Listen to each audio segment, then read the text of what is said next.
Hello, everybody. I'm happy because I got fed. So that's one of the important facets of good parent engagement, feed them. I have a rule with the fatherhood groups that I do, no more pizza. And that's some pretty good stuff there. Thank you so much.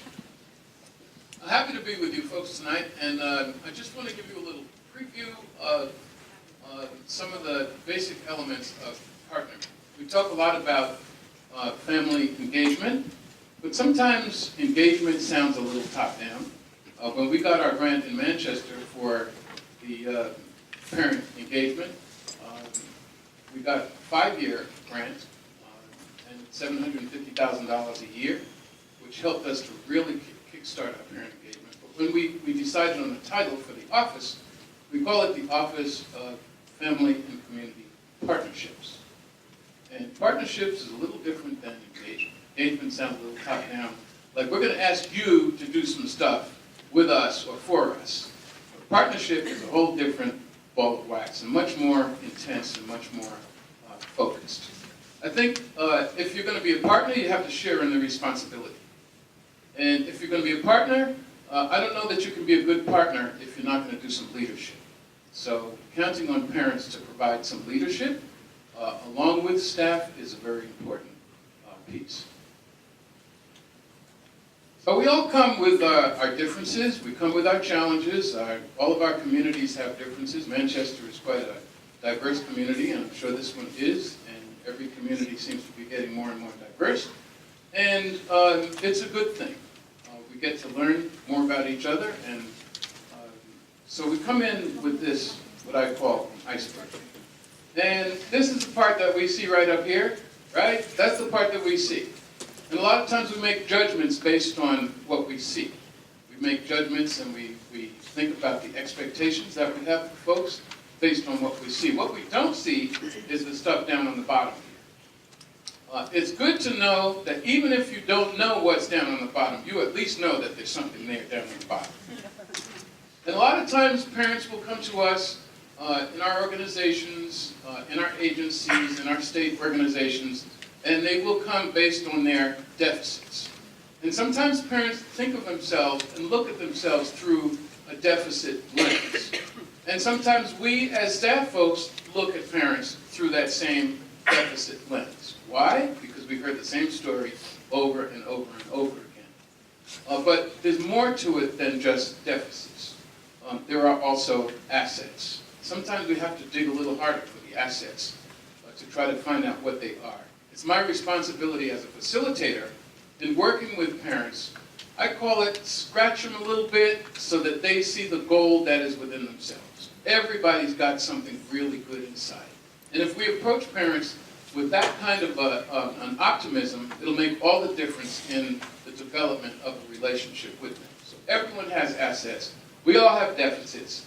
Once we discover the assets, then we can understand that somebody has potential. And that's when the work starts getting done. And that's when the good partnership starts happening. And that's when we find out about each other and that there are things to do, and somebody's got some more skills that are different and sometimes better than mine. So think about a person who is the most challenging you ever had to work with. Now, I'm not talking about your husband or your wife now. I'm talking about somebody who is very challenging, a parent, a staff member, a neighbor, somebody. You think about that person and you think, my goodness, I thought I would lose my mind. But now I want you to think about, what kind of asset did they have? Did they have an asset? Did something pop out to you in your discovery during your relationship with them, where all of a sudden you discover, you know what? It's not all deficits. There's an asset somewhere there. If we begin to think in those terms consistently, we'll get a whole lot more pleasure out of our relationships with folks. And we'll understand them and they will understand us. So it's important to think about not just the deficits, but think about the assets, but also think about their potential. So our brains are kind of funny. And we put stuff in boxes. And we categorize stuff in order to have brain efficiency. And so we have a box where we might put some smart people in, some dedicated people, not listening people, some people who can't learn, or some people who we think are poor. Sometimes we make that judgment looking at the top of the iceberg, and we haven't really seen what's going on inside. And we can't really get to that level until we develop a relationship with them. So my thing is, challenge the box. Your first impression might not be an accurate impression. You may think of a whole class of people and put them in a certain box. Or you may think of a whole race of people, or a whole ethnic group, or a whole people from a certain country, and label them and put them in a particular box without really thinking through, maybe there's something more, maybe there's something else. So challenge box. Our brains work efficiently for that reason. If we hear something over and over and over again, we have an obligation to protect ourselves, and we may just think that, you know, that one belongs in that box. Challenge the box. So here's the essential thing about partnerships, and that is that we do an asset valuation. It's a constant, it's a conscious decision to do an asset valuation when you think about someone. To focus on the assets and to think about the value of those particular assets. And then to do some trust building. And that involves time, and it involves a relationship, it involves experience. And then to do some relationship development. So those three things are very important if we're going to do partnering really well. Asset valuation, trust building, and relationship development. If we can't do those three things, then we're not going to have a good partnership. So without anything, within any kind of relationship, you think of, oh, I don't know, when you first, thought about getting married or was in a relationship with a friend and, you got to know that person.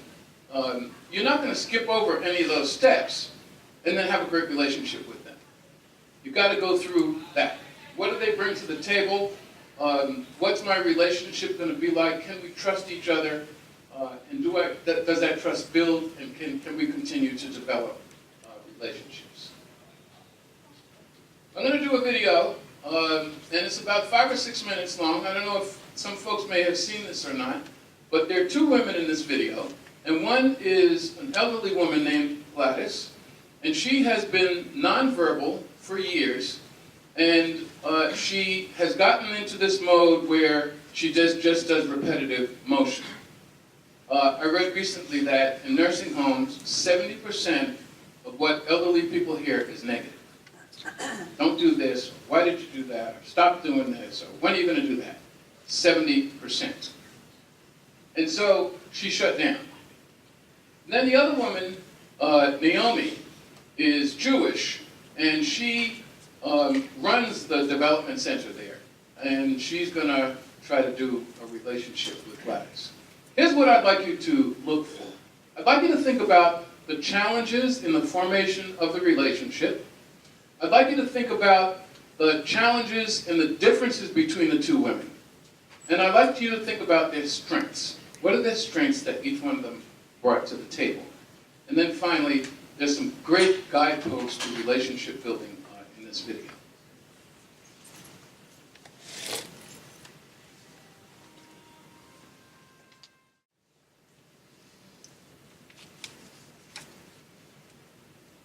Well, there's not much to say, is there?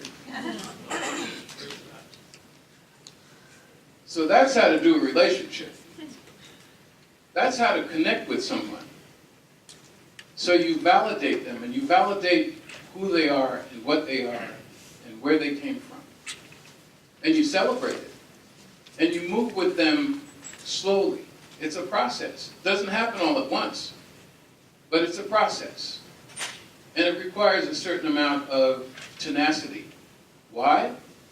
Because you honestly, absolutely believe that there's something in there.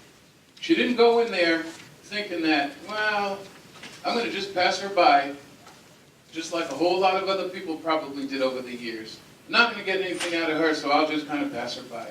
And sometimes we do that with each other and with folks that come into our buildings, or sometimes parents do it with staff. We just pass each other by. but to know deep down inside that there's something inside there that I'm going to go after, and I'm going to connect with it, and I'm going to figure it out. So she did a whole bunch of things to make it happen. They had huge differences together. They were different races, they were different religions. One was Christian, the other was Jewish. They came from different cultures. They probably heard different songs. I don't know if in the synagogue they sing "Jesus Loves Me." I don't think so, right? I don't think so. They had different health statuses. Their living environments were probably very different. So there's a lot of differences. And sometimes we can focus on them to the detriment of actually developing a relationship. And then the physical relationship. They had an emotional relationship. They had a spiritual relationship. They had a musical relationship. Respectful. She said, "Mrs. Wilson, may I?" She could have called her Gladys, right? She could have easily called her Gladys, but she was respectful to her. And then there's strategies that she used. She used eye contact and proximity. Some things you cannot do from a distance, right? You might send an email, or you might send home a letter in a backpack, but there's nothing like face-to-face contact. Does it take extra time and effort? Absolutely. If you want to do a relationship well, it involves a considerable amount of investment, and it involves a lot of time to do relationships well. And then emotional pacing and mirrored movement, and then vulnerability, right? You take a risk. When you want to do a relationship with somebody, somebody's got to take the first step. Somebody's got to take a risk. If you don't think it's going to pay off, you will not allow yourself to be vulnerable, and you'll protect yourself from getting hurt. But to take that step and be vulnerable, on the other side of it, some really, really great things can happen. And then those mirror neurons, they became one. When she pulled her to her, how'd you like that, right? Did you ever have that experience? When I first started doing fatherhood work in Manchester 20 years ago, I would come home at 9:30 at night, and my wife would be sitting around waiting up for me, watching some, I don't know, TV or something. And I'd walk in the door, and I'd say, "Babe, I got paid tonight, I got paid." And she said, "Doug, you're a volunteer." But the pay for me was the connection. And the pay for me was when the guys got it. When they had this epiphany. When they had the realization that something clicked inside of them, and all of a sudden they realized their own worth, especially to their children. And they realized that, you know what, I can do this. Wherever I came from, whatever happened in the past, I can work through that and come out on the other side of it ready to support my family in the way that I should. So that was the pay for me. It's still the pay to this day. And so there was an inside awakening, and a breakthrough, and healing, and reconciliation. All of those things can take place. And when you think about building relationships with families and partnering with them, they get a tremendous benefit from that. And I know that for a fact because I hear it from other folks. When something really good happens and somebody that they might not have thought would connect with them connects with them, something really, really good happens. And that's what I call transformational leadership. Now, we can dump information on folks, we can hand out flyers, we can give statistics out, and we can tell them all kinds of things, a to-do list, but the relationship building will result in transformational leadership when you're a part that somebody is actually transformed. And she was transformed, right? All that stuff deep down in her heart there, and nobody was around to help her get it out until Gladys came along. Gladys had to do some homework, right? She had to do some homework, find out what that woman liked, find out what her history was, find out what songs she could relate to, and then memorize the songs and keep them in tune and keep them on beat. That's a lot of work. And relationship building is a lot of work, but the return on investment is tremendous. And so transformational leadership is what we look for. This image, it's actually a sculpture made out of steel that was in a Burning Man event out somewhere out west. And they do a lot of crazy things out there. Sometimes they come up with something good. And this demonstrates two adults, and inside each one of them is a little child. So no matter how much we may oppose each other, or don't get along, or don't connect, there's a little child inside that really wants to connect with everyone. There's a little child inside that really wants to connect. And in order for that to happen, we must be vulnerable. So vulnerability is the price that we pay to establish a relationship. Who's going to kick it off? Who's going to start? Say, well, it's the responsibility of the school system to get everything going. Yeah, sort of, kind of, but parents have a responsibility as well. And that is to respond, recognize what their own worth is. Sometimes parents are their own worst enemy, like, I can't do this, I'm not able to do that, I'm not that smart, I didn't go to college. Cut it out. You've got all kinds of good stuff inside of you. And you have a relationship with your child that's very different than anybody in the school system can have. And there's really, really some important stuff going on there. And to celebrate that, celebrate yourself and what you're doing is really important. So here's two quotes. Brene Brown, I don't know if you've ever heard of her, but she's great. She's got some videos online and she talks a lot about vulnerability. But this is what she says. Vulnerability is the birthplace of joy, of love, of belonging, of creativity, and of faith. So something happened when Gladys allowed herself, when Naomi allowed herself to be vulnerable, there was a big payoff for it on the other side. We don't know how it's going to work out, but if we really honestly believe that there's something really great in there, we'll be ready to partner. And then asset valuation is relationship glue. If we can celebrate each other and understand assets and affirm those assets, even if they're very different than ours, then that's relationship glue that holds us together. First one was by Brene Brown, and the second one was by me. So we have some soft skills, personal attributes that someone can enable someone to interact effectively and harmoniously with people. Soft skills are very, very important. It's important to have them and to continue to work on them. Folks with soft skills, if they have hard skills along with the soft skills, they do a whole lot better than somebody that only has hard skills. Cooperation, persuasiveness, emotional control, patience, the listener, leadership, humor, empathy, salesmanship, resilience, negotiation. All of those things are soft skills that we can use in our relationship with each other. But then there are hard skills as well, a person's technical set of skills and the ability to perform specific tasks. And there's a list of what those hard skills are. So we need both. We need both. Sometimes in our professionalism, we go with the hard skills. And we don't realize that what we need to do is use the soft skills, because the soft skills grease the skids for the hard skills to work. Right? You connect with the soft skills, and then the hard skills come along. So I like this guy, Dr. Mark Brady. He has a blog. It's called The Flowering Brain, and he talks a lot about young children and their brain development and things that will support good brain development. And so the big question that the brain always asks is, are you there for me? Are you there for me?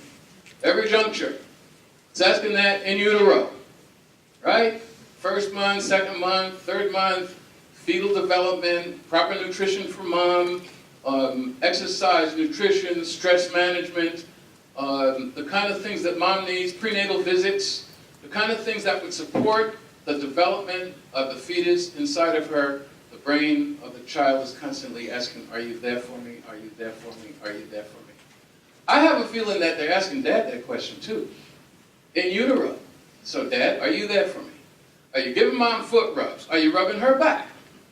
Are you getting pickles and ice cream from 7-Eleven at 3 o'clock in the morning? All of those kind of things. What kind of supportive environment are you engaged in that will help Mom do her very best for my life? Are you there for me? Are you there for me? And then when the child comes out, same questions. When they get to be, from 0 to 3, when all that cognitive stimulation needs to take place for proper brain development and use of words, millions of words children need to learn in order to start recognizing the words and read well. And then when they get to 3rd grade, they go from learning to read to reading to learn. Very, very important steps at every juncture. Are you there for me? And our responsibility as parents and as community is to answer yes. One more short video. Else than me. Mom, are you ready to be his friend?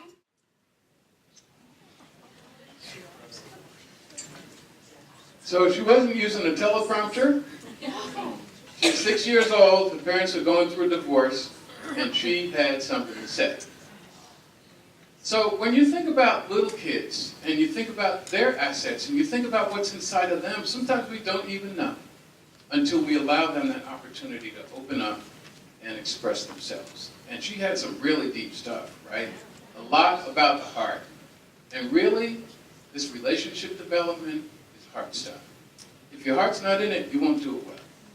But she wanted everything level and steady. She wanted balance. She wrote a prescription for the kind of environment that will support student success, family success, and academic, emotional, social, all that list of things that Kim read. All of those things, she wrote the prescription for that. She sounded like a marriage and family therapist, didn't she? And yet she says she's talking about monsters. So she's using a metaphor about how the world will be if we don't get it together. If we don't get it together and fix relationships and do it really well, it's going to be like monsters and nobody else is going to be here. But she's in it too. She had an element of humility even in her voice. How fabulous is that? We need to listen to our little kids more too. And also make way for that little kid that's in each one of us. That when we just showed you with that hard steel and those little kids inside, find a way to let that little child within you express itself. So I do have a father-friendly site audit, and if you would like a copy of it, I can send it to you, pretty easy to follow. Makes you think about fathers and their place and the importance that they are to children. Look at it from a child's perspective and how very important they are in the lives of kids. And it talks about your staff attitude and the policies you can adapt and practices, physical environment, how important that is, that it looks father-friendly. So send me an email. My information is on that handout there if you'd like to receive that. But here are a couple of tips. These are hard skills stuff. So planning committees for an event, make sure you have parents on there.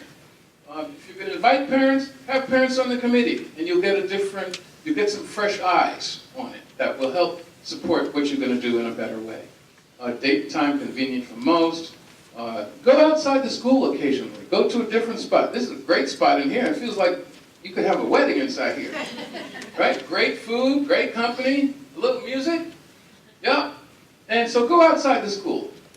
Clearly, simply, briefly articulated goals in writing, but remember, every single event that you do should have a link to learning. Sometimes we do these little feel-good events, and there's no link to learning on it, and parents go away feeling good, but they haven't learned anything. You've got a captive audience, you can give them something. Give them some kind of paper, have some kind of conversation with them, and have it be a link to learning for their children. And then the flyer, you know, guys don't do wordy flyers. We do bullet points. We don't read a lot of stuff. So bullet points, right to the point, is really good. Media, expand your horizons. Sometimes we think that, well, that's for the young folks, but this is the way people communicate today. So take advantage of all the media that's out there. Create a buzz. Make sure that when you do events, everybody knows about it. And everybody can be an ambassador and a supporter and a recruiter for your events.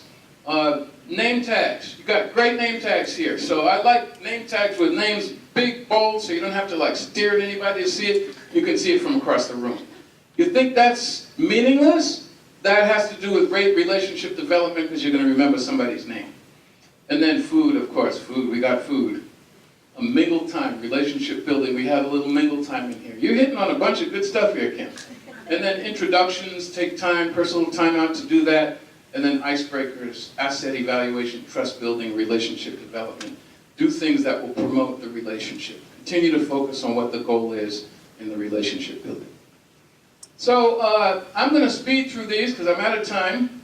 But there's some things that are really important to do personally, both as parents and as staff and as community, that we get ourselves in order so that we can really serve our children well. We have this one small window of opportunity, and then before you know it, we were just talking about it over here with Kim's parents, they're up and gone, right? And we've done our best if we have. If we could have done more, we should have done more. But we have this one small window of opportunity to impact their lives, and let's really do a good job and put the pedal to the metal. And do all these good things. Exercise your faith, find a mediator, work hard, never go up. And look in positive directions, and you will end up going in positive directions. And then the impact on children will be exactly what Tiana explained to us, that it'll be a calm, predictable environment. You'll see relationship development. You'll have a sense of safety and security and comfortable and long-term relationship goals yourself. All of those things that we're creating this environment for our kids to succeed. The scary part of being a parent is that you can set a child up for success, but you can also set them up for failure. And then finally, some personal things, right? Sometimes we lose track of that stuff. We don't say thank you enough. We just automatically just assume, okay, it's going to happen. So we don't say I love you. Do we say I love you much? You do? Some people do? Yeah? A lot? Okay, let's say it together. I love you. I love you. Oh, I love you too. Thank you. See, that wasn't hard. But sometimes we get out of practice. And to say thank you and then write a love note. How many people have romance schedules? Okay, here's a guy. All right. So that's important. If you want to nurture a relationship, you'll have a romance schedule.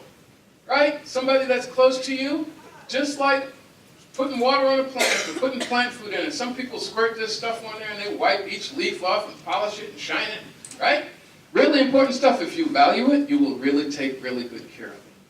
And then spontaneity and sing, dance, play music, buy chocolate, flowers, jewelry, hug and kiss often. You know, guys, give it a credit card, guys. Hey, baby, take it. Just go. Right, if you don't have a credit card, then you Stop and Shop card or something. It might not work as well, but it's worth a try. It's the thought that counts. And finally, make a forever commitment, but celebrate, celebrate, celebrate. This provides an environment for kids to thrive. And that's what I'm aiming at, that parents can figure out how to co-parent together and then be a really great partner with the school system and bring something to the table that will support kids in their learning and in their goals for life. So thank you very much. I much appreciate spending the time with you, and we're going to call up our panel now to have a little further discussion. Some of those things include parenting support, basic needs, support groups, adult education, gender-specific programming, like Community Life Skills for Girls, DAS programs, NFN, which is a Nurturing Families Network, and most recently our Words Count, and that's what we offer at Rambula. We have about 6 family centers in Hartford and Catholic Charities. They're the CBO for about 4 of them. Family Life Education, and then Rambula Family Center, which are the Village of Families and Children, is our CBL. And we're all funded through the Hartford Foundation, the generosity of the Hartford Foundation for Public Giving. So I can ask Joel to continue on the south side. Okay. And CBO is what? Community-based organization. Joel, she put you up next. Yeah, I know. She always throws me under the bus. That's okay. It's the love we have for each other. And that I say that because even as family centers, from whether it's under the CBO of the Village or Catholic Charities or Family Life, we still work together. So whether we have a different CBO, we still work together and we try to share the resources that we have to maximize or to bring a holistic approach to the families we're serving. So a family that's being served at Southside, it's not unique to the Southside, but if there are services that Rambula can provide, it's an easy, it's a warm referral. So some of the things that are different to us, and I was sharing with a parent here, is that for us, referring, it's not just like, oh, there's a service out there, go ahead, go and get it. We will connect with that resource first. We would contact that resource first. And by the time we send them, they already know who's going, the name, and what they're going there for. That's very important, because if not, it's just a cold referral. Go there and they might be able to help you. But when you have a name, so that's one of the things that as family staff, they are encouraged and motivated to go out there and connect with other resources. So when they refer someone, it's a warm referral. They know who they're sending the family to. They know they're going to be taken care of. Good, thank you.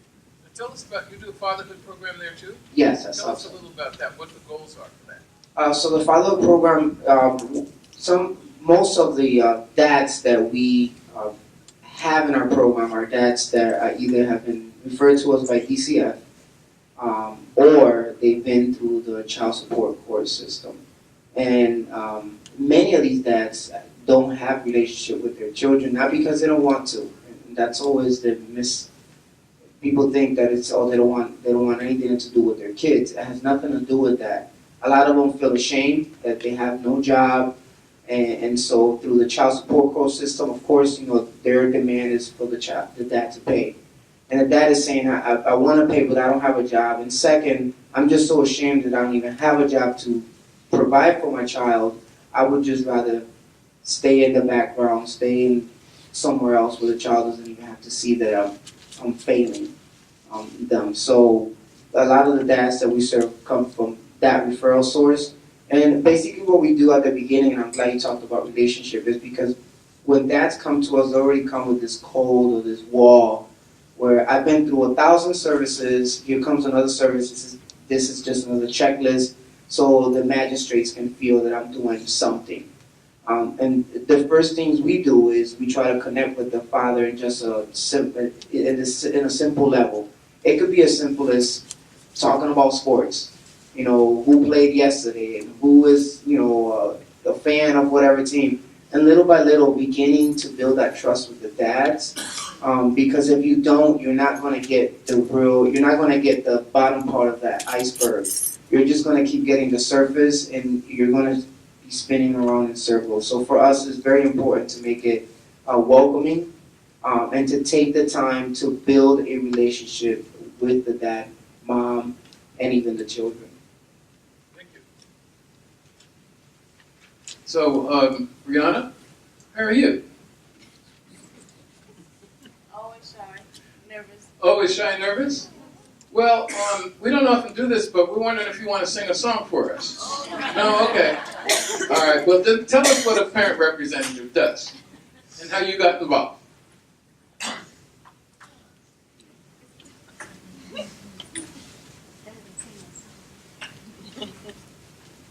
Well,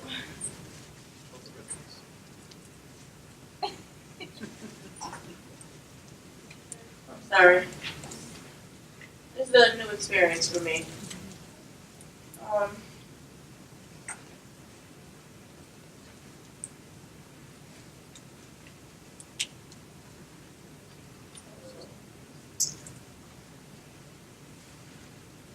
Give me a second, I'm just trying to get the right words.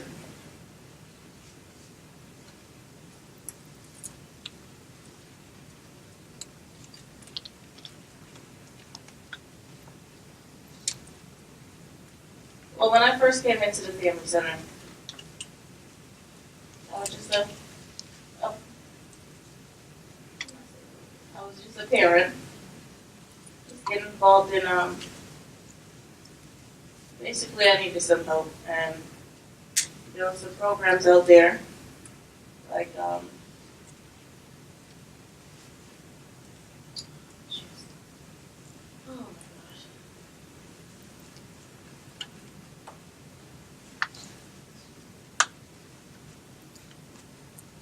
What programs did you take?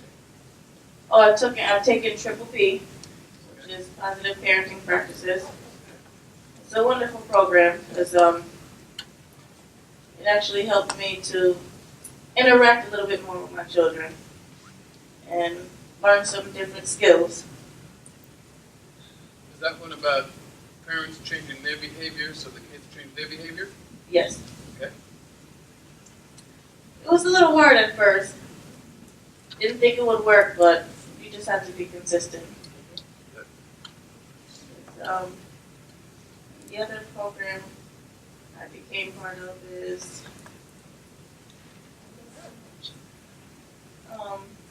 I became part of the advisory board.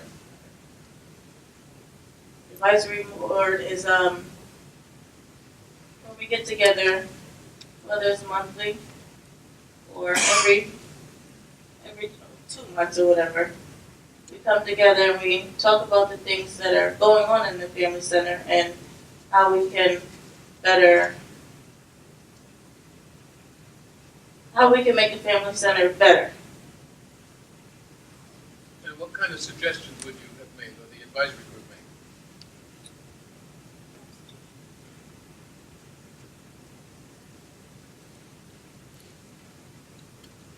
Oh yeah, the kitchen. See, we're trying to get a kitchen. That's been a very big challenge. But I think the kitchen is important because we can actually promote like nutrition. What else? We can do some cooking classes.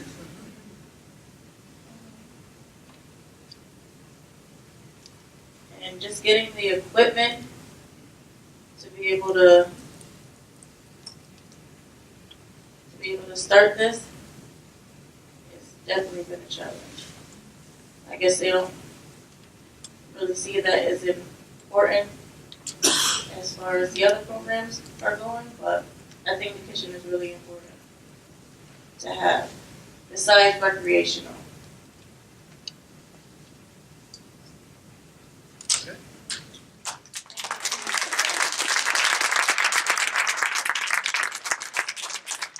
Don't have so much to say. Save a little time for the other people. You did all right. Did fine. Okay, who's excited to go now? Over here. Okay, go ahead, Teresa. So tell us about being a parent representative at Rambo. Well, being a parent representative, I'm so enthusiastic about it because I feel like a lot of the time people don't get a chance to, parents don't get a chance to express what they would like to see happen and what is happening and just from what the kids bring to the table, what they learn from the people that are working with them and the outside experiences and the hands-on and the new things that they get the chance to do and just opening their minds to learn new things. So obviously you're giving space for your voice to be heard. You're giving space for your voice to be heard by the organization. Yes, yes, definitely. What does that mean to you? Well, it means to me that my voice is, I feel like I want to say so much and I don't get a chance to say it because really there's nobody really asking. So it's an honor to just be able to express it and get a chance to be heard. Now you have a daughter? I have 3 daughters. Okay. Tell us about the firefighter one. Okay. I heard a little inside story. Yes. In 2007, we had a fire, and my daughter saved us. She woke us up. We were dead asleep. It was hot. It was July, and she was a baby, and we were just not really thinking that she could express and just know what to do and be on point, and she was just ready to just get out there and, hey, we gotta get out of here, this is what we gotta do. She just put on her big girl pants and she was ready and she got us out of there. This particular program, I was so happy that they got a chance to participate in it because I thought that they were so close-minded about what a firefighter does. Like they thought that, a firefighter, you have to go and just go extinguish a fire, and so they didn't want to do it. So they was afraid of getting hurt or thought that it was just only that one thing that they could do.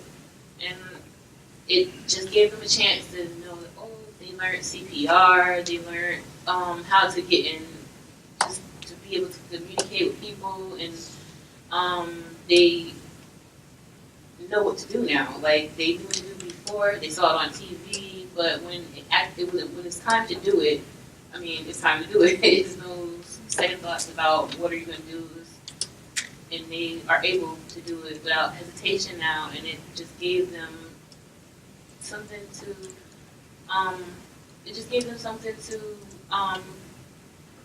be proud of and know that they could do it. Like, and I seen them talking to like some of their friends, and I heard them expressing to each other and their peers about some of the experiences that they learned unconsciously. It just happened to spill out. They was talking about something else, and it just came out, and I was just so pleased that they knew stuff and just was able to just express it to other people and, and not even know that they did it. Thank you.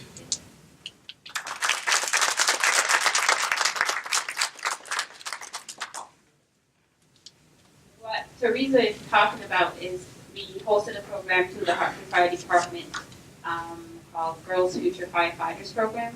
And because her 3 daughters are part of our Community for Life Skills for Girls program, that gender-specific program, the goal of that is to demonstrate to girls, empower them, encourage them, and show them that they're not relegated to specific job settings or careers because they're girls.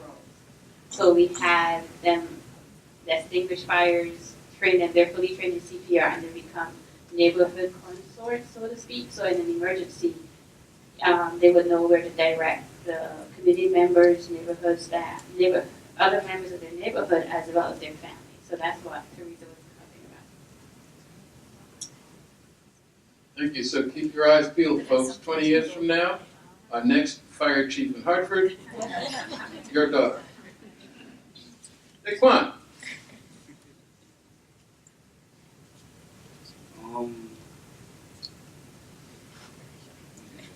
This is my first time speaking in front of a lot of people. A lot of people.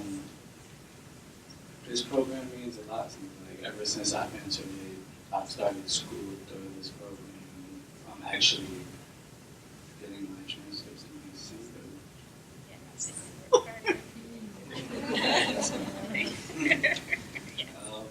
So, but before all that, I never thought that I would be able to be the type of person to drop out of school, have kids while not being in school, nor have a job. So when I sat back and looked at it when my son was 1 year old, I really realized that I have to get myself back on track to show my kids that it doesn't matter how old you are, what year you dropped out of school, you can always go back and attain what you need to do. And to sit here and to show my kids that, hey, look, I did it, you can do it. Because I want them to grow up and look at me like, oh, if you didn't graduate, why should we have to go to school if you didn't do that? So it was kind of a big step for me to walk in here voluntarily to sign up to do that whole thing. And it's taken some time, but I hope I get through it. I will get through it.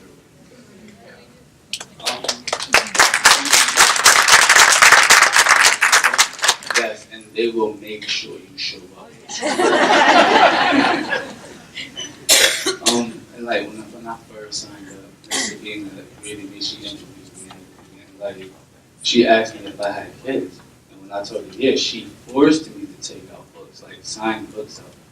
When there wasn't even my week with the kids, and I told her that she could still take them, keep them till the next week you get the kids. You can bring them back whenever you want. Just sign out more books, and ever since then I've been signing out books.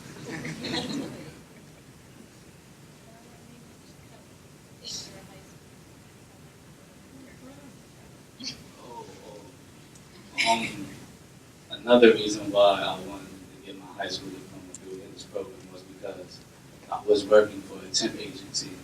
So, because I figured if I'm not in school, why just sit around the house, get a job or something? So I went to a temp agency. I got this little job, little part-time job, working at a warehouse. And I got up one morning and took the wrong bus. I ended up walking all the way to the job from where the last bus stop I left off at. And I walked all the way to the job. I was like an hour and some change late. And when I had asked the lady if I could speak to my supervisor, she called me down. And when she called me down, he kind of looked at me where I was standing and kept going towards the cafeteria. And so I was sitting here asking the lady, well, can you open the door so I can go speak to him? He's right there. She said no. So I sat back, like I was at the bus stop, and I was sitting there thinking, like, this would have never happened if I got my GED, if I stayed in school, if I was focused on what I was supposed to be doing. And with this program, that helps me focus. I'm not in the classroom. It's like I do work at my own pace. It's help is there if you need it. Like, they will always ask you if you need help. Me, I turn it down because I don't need the help. I'm on track. I'm straight. And like ever since then, it's like they treat me like a family, and I love that. Like I've never gotten that from any other school, any online school. They haven't sent me a letter. They haven't called my grandmother or talked to my uncle. So it's like them doing that. It shows a lot, and it's like I would love for my kids to grow up in something like that, in a program like that, and for their kids and their kids' kids, and so on and so forth. So it's.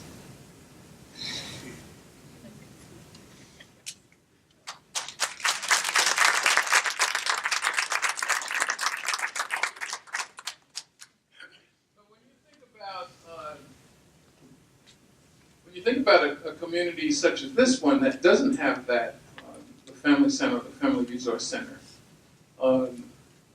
what advice would you give to the Board of Ed and the superintendent and the district office people? What advice would Daquan Ellison have to give?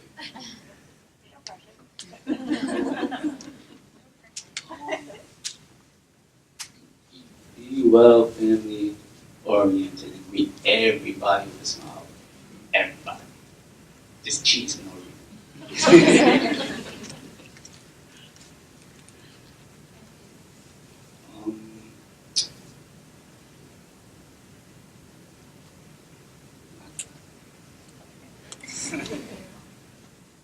So that's a great start. And there are parents out there just waiting. They're sitting out there waiting. I know within my own program, I'm amazed at the stuff that they're waiting for. We've had some guys go through their turmoil around their absent father and not knowing how to do relationships and not knowing how to be in a relationship and finally start to figure some stuff out. And at the end of 8 weeks, they started thinking seriously about getting married, for instance. You might say, well, 8 weeks, that's not long enough. But something happened inside of them. And they tapped into something within themselves that gave them a goal.